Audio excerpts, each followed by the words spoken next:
Well, folks, we've got yet another story coming out of New Orleans involving Susan Hudson's Orleans Parish Sheriff's Department, with yet another blunder taking place at the Orleans Parish Justice Center, where just 2 months ago, 10 prisoners would break out of that jail in a brazen early morning jailbreak. And of those 10, one fugitive still remains at large 2 months later. Derek Groves, a man who had 4 bodies and who was convicted after multiple trials of 2 murder charges and 2 manslaughter charges. But fast forward to just this past Friday, and Sheriff Susan Hudson would find herself under fire again in front of microphones and news reporters, having to yet again apologize for another blunder taking place at the Orleans Parish Justice Center. And this time wasn't because a prisoner escaped from custody under her watch. In this case, a prisoner with a pretty serious criminal history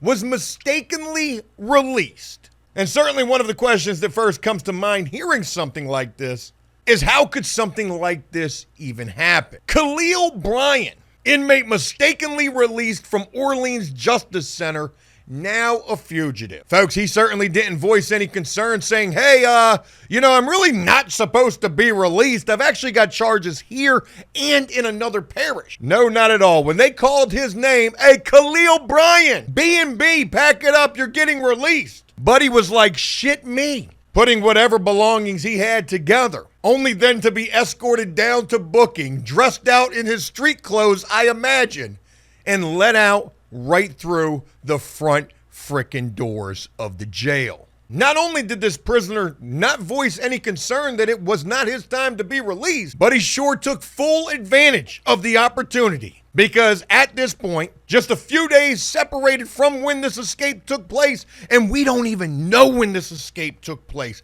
As of this particular story that I'm sharing with you, Susan Hudson hasn't shared a timeline of when this all transpired, which is kind of eerily similar to the escape that took place back on May the 16th. Because when the jail finally realized 8 hours after the escape took place that 10 prisoners were missing, it still took the sheriff's office multiple hours to tell the public that 10 prisoners had in fact escaped. And to make matters even worse, it wasn't even the sheriff's office that first notified the public. It was the frickin' news that got wind of the situation, which forced the sheriff's department's hand, having to then tell everybody, the news knows, and yes, they're right, 10 prisoners did escape. I understand about an active investigation, and hey, look, this is still an active crime scene, yada, yada, all that good stuff. But why not put a time on when this actually took place? Was it Friday when you were doing the news conference? And was it Thursday? Was it last Monday? I mean, how much of a head start did Khalil Bryan actually get? He's probably linked up with Derek Groves by this point. Khalil Bryan, 30 years old, was in custody on multiple charges and had active warrants in both Orleans and Jefferson parishes at the time of his release. They say he is now considered a fugitive after he was mistakenly released from the Orleans Justice Center due to a clerical error. I did a little digging on this particular story, and one interesting thing posed was something I ran across on Reddit, where somebody commented and said maybe they wouldn't have these clerical errors if the Orleans Parish Sheriff's Office put mugshots back up on the inmate booking database, as they were supposed to have done so already since the repeal of Act 494 last year. You know, I actually know about this firsthand, the fact that the Orleans Parish Sheriff's Office database doesn't have mugshots on their website showing booking pictures of the inmates who are being housed at that facility. I actually ran across this doing some random stranger prisoner visiting that I also do on this channel. And when I went to that database, it actually said that they didn't have to have those mugshots because of this Act 494, whatever that's in relation to. And why was there this act passed that they don't have to have those mugshots? I don't particularly understand why they wouldn't have to have those as public information. But it is a very good point that somebody brought up here, saying maybe they wouldn't have had that clerical error if they had the mugshots. I also don't understand how this guy was mistakenly released. Did they mistakenly think that it was his release date, or was he mistakenly released in lieu of somebody else? They thought that he was somebody else. They say Brian was in custody on multiple charges and had active warrants in 2 different parishes at the time of his release. Authorities said he was mistakenly identified as another individual with a similar last name. Well, that answers my previous question right there. And folks, this guy certainly wasn't no peach neither. His criminal history is pretty extensive, including charges of aggravated burglary, aggravated assault with a weapon, which either means you pistol whipped somebody or you shot them, aggravated criminal damage to property, maybe you shot out some windows, maybe it was a drive-by. I don't mean to pose so many hypotheticals, I'm just giving you some ideas of what these previous charges could have been. Felon in possession of a firearm, drug law violation, illegal possession of stolen property, possession of drug paraphernalia, and resisting an officer. Certainly doesn't sound like Buddy is any of the sort to go peacefully. He also has an active warrant from Criminal District Court Section H for aggravated assault with a firearm, domestic abuse, child endangerment, and home invasion. And y'all mistakenly let this guy out. Who needs to escape from the Orleans Parish Justice Center when you could just walk right out the front door? You know, it's an election year for the sheriff, and as if the escape that took place back on May the 16th wasn't bad enough, just go ahead and add this to the laundry list of reasons why she might as well just throw in the towel. It is certainly not looking good for Susan Hudson's bid for re-election. And you know, let me go ahead and say this as well, too.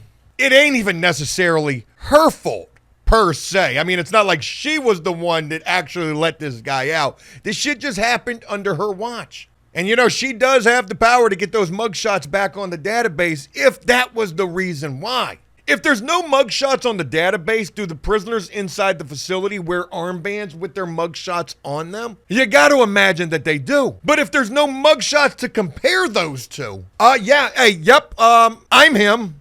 I'm Brian. That's right. It is my release date. Heidi ho. I wonder whatever happened to the other guy that was actually supposed to be released. What do you mean today's your release date? You ain't going nowhere.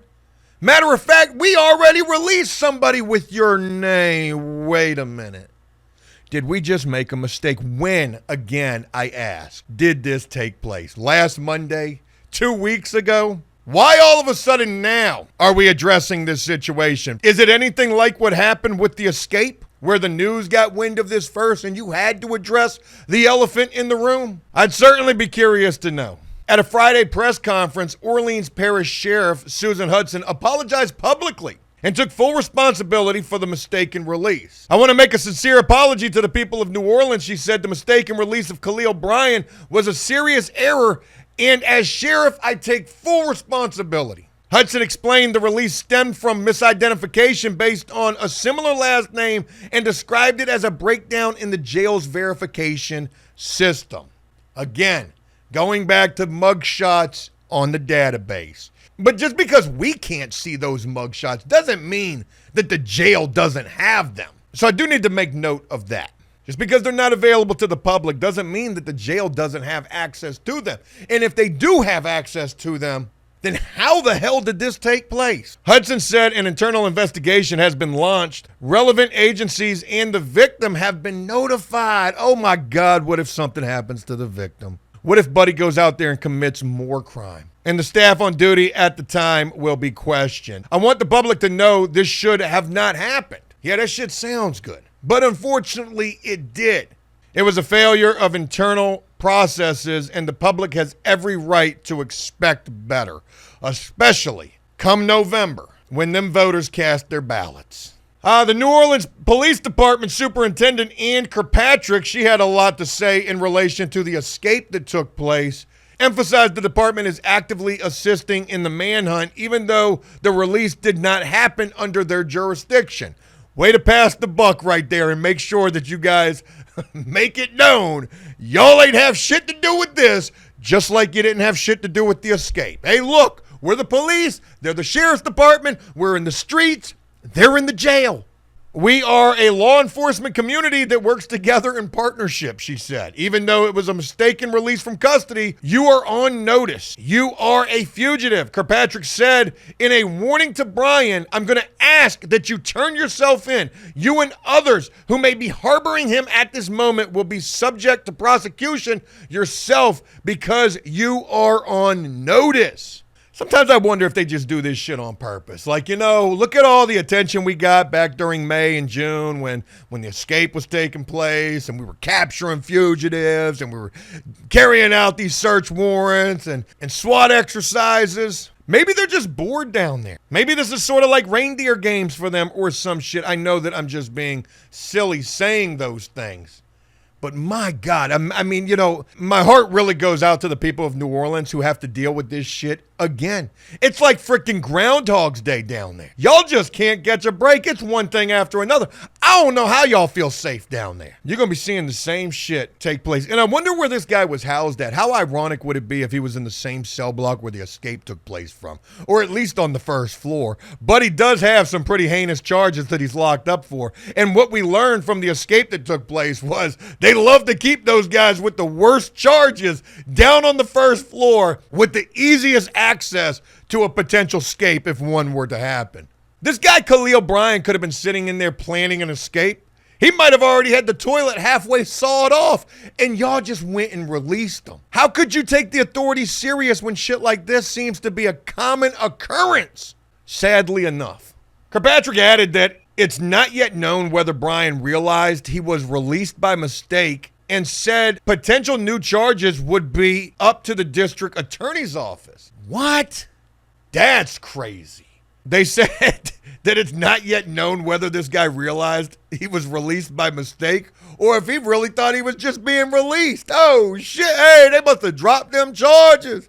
God does exist. But he might have been praying. God, hey, listen, man, if you just give me one more chance, I swear I won't shoot up no more houses and resist no more officers or pistol whip people. I swear I'll do it right. Hey, Brian, B&B, pack your things up. You're getting released today. Yo, thank you. He could be on a commune right now. Buddy, hey, he might be radio silent. Maybe it was the internet, social media that led him down a destructive path. You hear the music. You see the video games. Hey, buddy might have said, you know what? I don't even want no phone. I don't want no type of interference. What if he's out there doing the right thing right now? Should that be taken into consideration?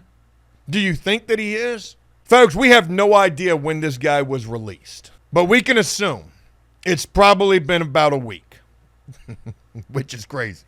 Now, given what we learned from the escape that took place 2 months ago, most all of those escapees didn't even make it out of the city. There were only 2, in fact, that even made it out of the state. And let's footnote that and say, we don't know where Derek Groves is at. He's still on the run. So for him personally, he could be in Antarctica for all we know.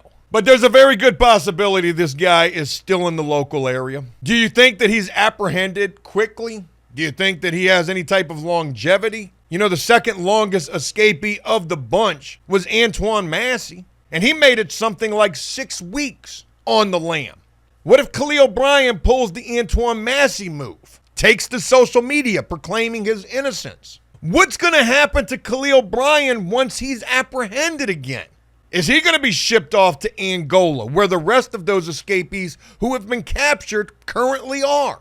Does Buddy get an escape charge for this? What if this thing all ends bad? Khalil Bryan decides to hold court in the street, loses his life in the process of that. Well, certainly that wouldn't have happened had he never been mistakenly released. This is nowhere near as big of a situation as what took place on May the 16th. However, it could still certainly have unbelievably damning consequences.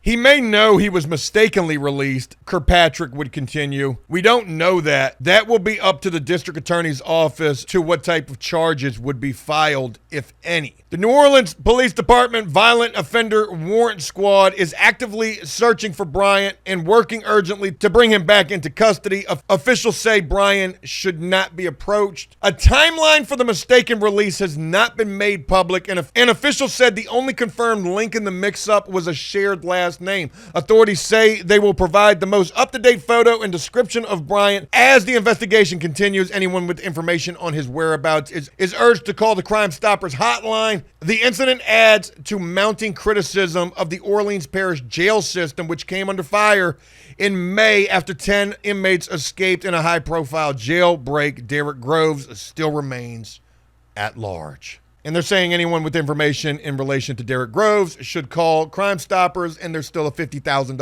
reward for him. Is there a reward for information in relation to Khalil Bryant?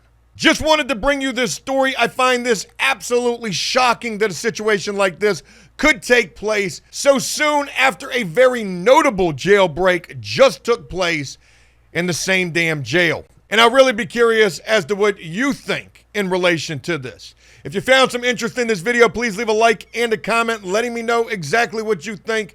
And if you find yourself new here on After Prison Show enjoying this content, but not yet subscribed to this channel, please consider doing so and turning on bell notifications so that you never miss an upload from me.